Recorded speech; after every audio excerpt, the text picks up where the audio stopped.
Hey everyone, Donald J. Brower, GardenStateHSWrestling.com podcast near fall. I'm in my palatial Bally's room here.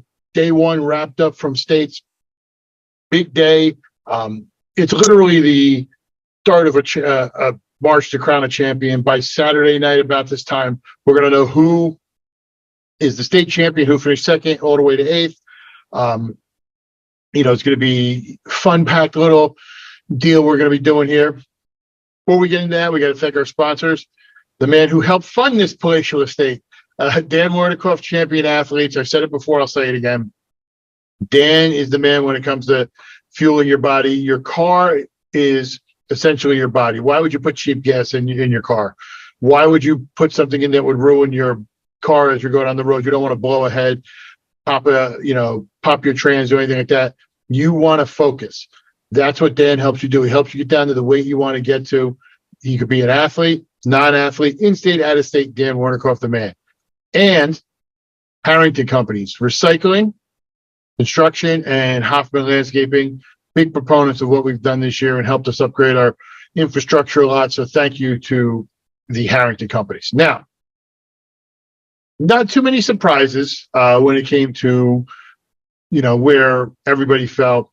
It was brutal, though, for a lot of the local guys in the first round here in the preliminaries. I mean, it was really tough. The expected guys advanced, but it was just really, really a lot of local guys falling down in the wrestlebacks.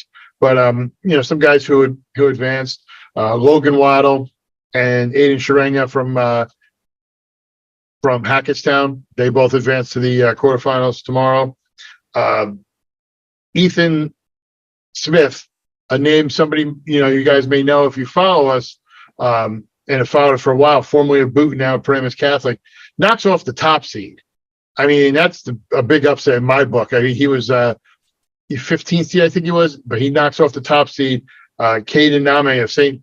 Augustine Prep in the pre-quarters, 2-1 in sudden victory. So congratulations, Ethan. His brother Jason is a former medalist for Booton. So congratulations to Jason. And then the other group we want to talk about at 113, Dalton Weber and Jaden James of Pope John and Del Barton, respectively. They both won their pre-quarters match. They'll actually meet in the quarterfinals tomorrow. Two guys who fell back to wrestlebacks at 113, Anthony Rossi and Tyler Hagginson. It's always tough when you get to this level. I have no doubt that those guys can wrestle back hard and most likely be on the podium, but it's going to take a little extra determination. But I think those two guys can do it. Then at 120, Dan Jones and Del Barton advanced to the quarterfinals. Santino Denise fell to wrestlebacks from the pre-quarters. 126, good amount of guys advancing to the quarterfinals from the area. You have Carson Walsh from Pope John, Michael Campanaro from West Morris, Luke Standage from Roxbury. They're all actually all in the top part of the bracket. So Walsh and Campanaro meet each other in the quarterfinals tomorrow. And the winner most likely will face Standage in the semifinals. And then heading to 132, this has to be my big upset of the weekend so far in the area. Nicholas Bolella of Hackettstown, the 28th seed, beats the 5th seeded Cade Jones of Camden Catholic 7-6 and winds up going out there and winning that match. So, I mean, you want to talk about a guy who didn't let the seed dictate where he goes. Congratulations, Nick Bolella. Other one that kind of stuck out was, focusing on 132. There was a lot of controversy. I'm a member of a lot of forums on Facebook, and there's a lot of controversy over the end of what happened at Region 1 Region 3, Gavin Hawk and Jack Myers from Morristown. Myers was injured. Did he get up in time? Did he not? The referee stopped the match. Injury default. So in the pre-quarters, they both met. And when I tell you this was a battle, this was a battle. There was a takedown in the first, followed by a reversal. So we're going 2-2 into the second. Hawk chooses bottom and escapes. He's up 3-2. Myers then chooses bottom in the third. He escapes. And then with 4 seconds left, gets a double leg takedown to secure the win 5-3 and move on. That's a statement win for me for Myers. I mean, very solid season he's had. Same with Hawk. that's one of those matchups. I think if you looked at both these guys, if they wrestled each other 10 times, it's 5-5 each way. So big win by Myers. Hulk will have to wrestle back.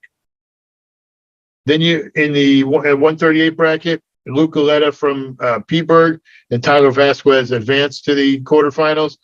Sean Redfield and Justin Holly fall to the wrestlebacks.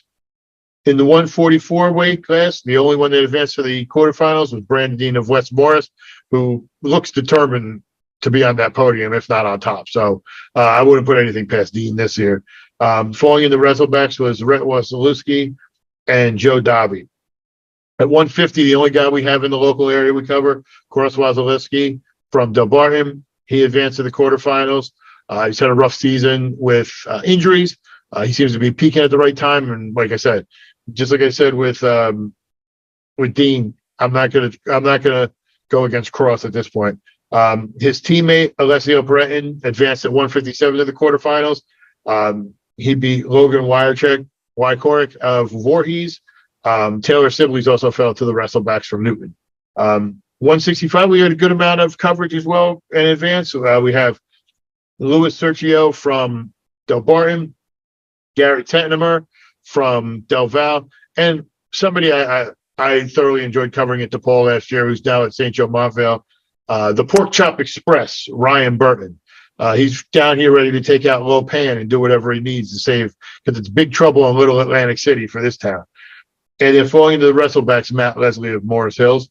175, Simon Ruiz, the reigning champ, he advances. And Tyler Bienis, we just finished watching a little while ago. We beat Justin Anello over Bergen Catholic in sudden victory. That's a big win for Tyler. I mean, to beat a Bergen guy and somebody, who he saw in his bracket and regions, great job by Tyler. Falling the wrestlebacks is Michael Drazek and Jim Dolan. On the 190 side, from North Hunterdon, Alec Uriniak and Hanover Park's Vincenzo Laval, they advance. Falling to the wrestlebacks is Caleb Rivera and Vincent Lee. At 215, this is going to be a big one I want to check out tomorrow.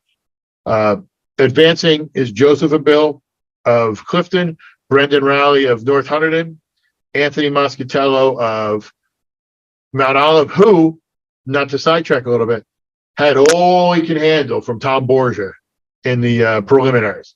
Was right there. It was very, very close match. And Borgia proved he's legit. Keep an eye on Tommy Borgia going forward. And Jared Pantuso of Warren Hills. Bill and Rowley are actually going to face each other in the quarterfinals. So that's going to be a match I want to check out, because I think that's going to be a really, really good matchup between two good guys. And then at 280, Henry Forte fell at 215 of Del Barton. And then at heavyweight, John Wargo of Petersburg. Congratulations, you made the quarterfinals. Sorry, here's Jimmy Mullen. I mean, there's nothing you can do. Jimmy Mullen, we've already talked about his history and just the trend he's done. So falling the wrestlebacks is Connor Martin of Del Barton and Arik Coombs of High Point. Great run tournament so far. They've really gone out of their way to help separate everything as far as press goes, that we were not clamoring for front seats. They're very open with getting everything covered. By the way, whoever fixed that board down at Boardwalk Hall, thank you. That LED board they used to have was the ugliest looking thing I ever saw, and you could never read it because I think there was some sort of distortion with the lights. Now you can actually read who's up deck on one mat. What a novel idea, knowing where people are going to wrestle. So great job with that, but it's been an amazing first night so far. The action's only going to pick up tomorrow. We'll have the wrestlebacks starting early, giving those kids a chance to get another match. We'll see how they rebound, because a lot of these guys, they lost their first match tonight. It's all about the mental game now. How do you come back? And there's no tomorrow. You know what I mean. I don't need the complaints. Thank you. But there's literally no tomorrow. You lose the match, you're done. So do you want to keep wrestling, or do you want to be an 0-2 wrestler down in States? That's up to you. That's really all in your wheelhouse. And a lot of these guys who I saw lose tonight in tough matches, they just got to, put it past them, use that mental game and keep rolling. But speaking of rolling, we're going to roll out. I got to get the wife to eat. This is part of her cauliflower ear convention while we're down here. So I got to go make sure I keep the wife well fed. Remember, gentlemen, happy wife, happy life. And my wife is very, very happy because I treat her like the queen she is. So for Jared, she just threw something at me, I think. For Jared, the podcasting legend. Hang on, I forgot one thing. I'd be remiss if I didn't mention this. Congratulations to the state assistant coach of the year, longtime coach Mike Blakely of West Milford. Everybody was really happy for him. Congratulations to head coach Mike Blakely. Now, go enjoy yourselves. It's Atlantic City. I'll see you tomorrow.